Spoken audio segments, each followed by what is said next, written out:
हिमालय के कैलाश पर्वत पर शिवजी गहरी ध्यान अवस्था में बैठे थे। चारों ओर शांति थी, हवा में ठंडक थी और वातावरण दिव्य प्रकाश से भरा था।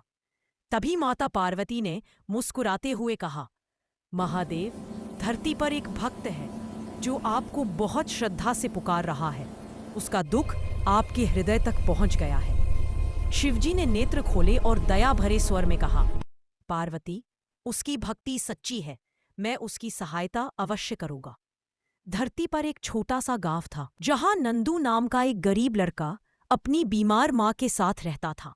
नंदू का घर छोटा था, गरीबी बहुत थी, लेकिन उसकी श्रद्धा बहुत बड़ी थी। हर सुबह वह मंदिर जाकर शिवलिंग पर जल चढ़ाता और कहता, भोलेनाथ, मेरी मां को ठीक कर दो। मेरे पास कुछ नहीं, पर मेरा विश्वास सिर्फ आप पर है। दिन बीतते गए, लेकिन उसकी मां की हालत बिगड़ती जा रही थी। एक दिन वह थककर मंदिर में ही सो गया। उसी रात शिवजी ने उसकी पुकार को महसूस किया और अगले दिन साधु के रूप में धरती पर जाने का निश्चय किया। सुबह नंदू घर लौट रहा था कि रास्ते में उसे एक बुजुर्ग साधु मिले। साधु जो वास्तव में शिवजी थे ने पूछा, बेटा। साधु जो वास्तव में शिवजी थे ने पूछा, बेटा, क्यों परेशान हो? नंदू बोला, बीमार है, इलाज का पैसा नहीं है, लेकिन मुझे अपने भगवान पर पूरा भरोसा है। साधु ने मुस्कुराते हुए कहा, अगर तुम्हें कुछ दिया जाए तो क्या तुम विश्वास करोगे कि भगवान तुम्हारी सुन रहे हैं? नंदू ने तुरंत कहा, मैं तो बिना देखे भी विश्वास करता हूं। साधु ने उसे एक कपड़े की पोटली देते हुए कहा, इसे तब खोलना जब तुम्हारा मन बिल्कुल शांत हो। नंदू घर पहुंचा, लेकिन मां की हालत देखकर उसका मन बेचैन हो उठा। उसे लगा कि अभी पोटली खोल लेता हूं, पर फिर उसने खुद को रोक दिया और बोला, नहीं, मुझे साधु बाबा की बात माननी चाहिए। वह पूरी रात मां की सेवा करता रहा। यह उसकी पहली परीक्षा थी और उसने पास कर ली। अगले दिन गांव में अफवाह फैल गई कि नंदू के पास कोई खजाना है।